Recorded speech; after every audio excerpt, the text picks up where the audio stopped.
Salam Pancasila.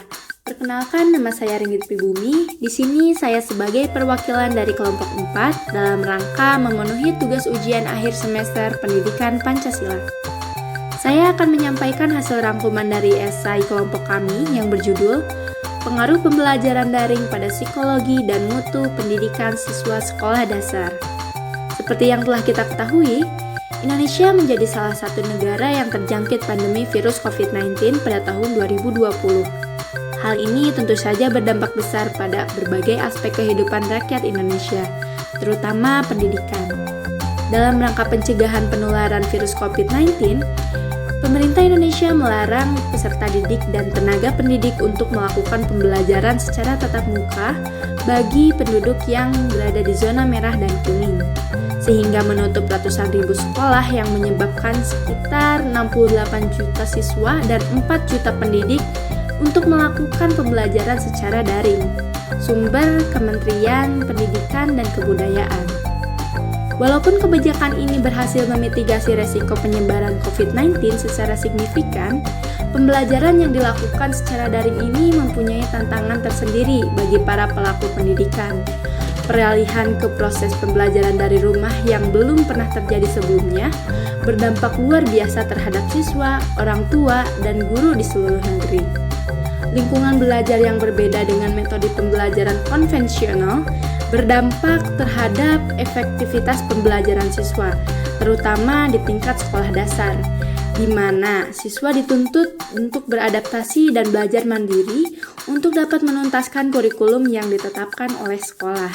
Lalu, bagaimana dengan siswa dari keluarga miskin yang tidak selalu mampu membeli kuota internet untuk mengikuti pembelajaran daring? Tentu saja mereka yang menanggung dampak terbesar dari situasi ini. Kesenjangan yang terjadi tentu saja tidak sesuai dengan sila kelima Pancasila, yaitu keadilan sosial bagi seluruh rakyat Indonesia.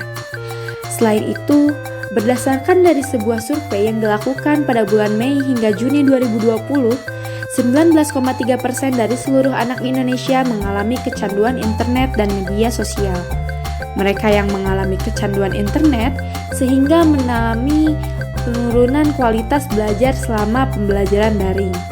Dari survei tersebut, dampaknya ini tidak hanya sampai di situ saja. Adanya internet tersebut membuat siswa menarik diri dari kehidupan sosial sebab internet menjadi penolong kehidupan sosial yang dimiliki. Dan dari hal itu, menjadi dorongan siswa untuk bersikap individualis terhadap dunia nyata sehingga menjadikannya untuk menggunakan internet secara intens. Perilaku ini juga tentu saja tidak mencerminkan nilai semangat Pancasila.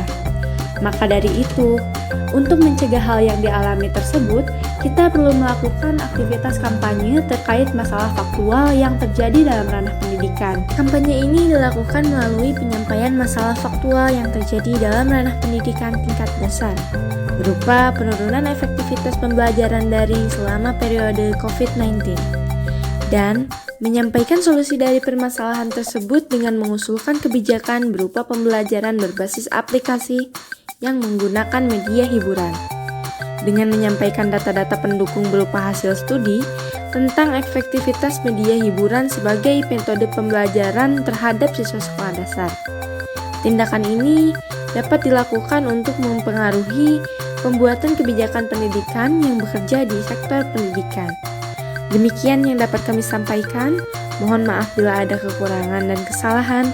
Kami berharap hasil yang diberikan bisa bermanfaat untuk audiens. Terima kasih dan sampai jumpa.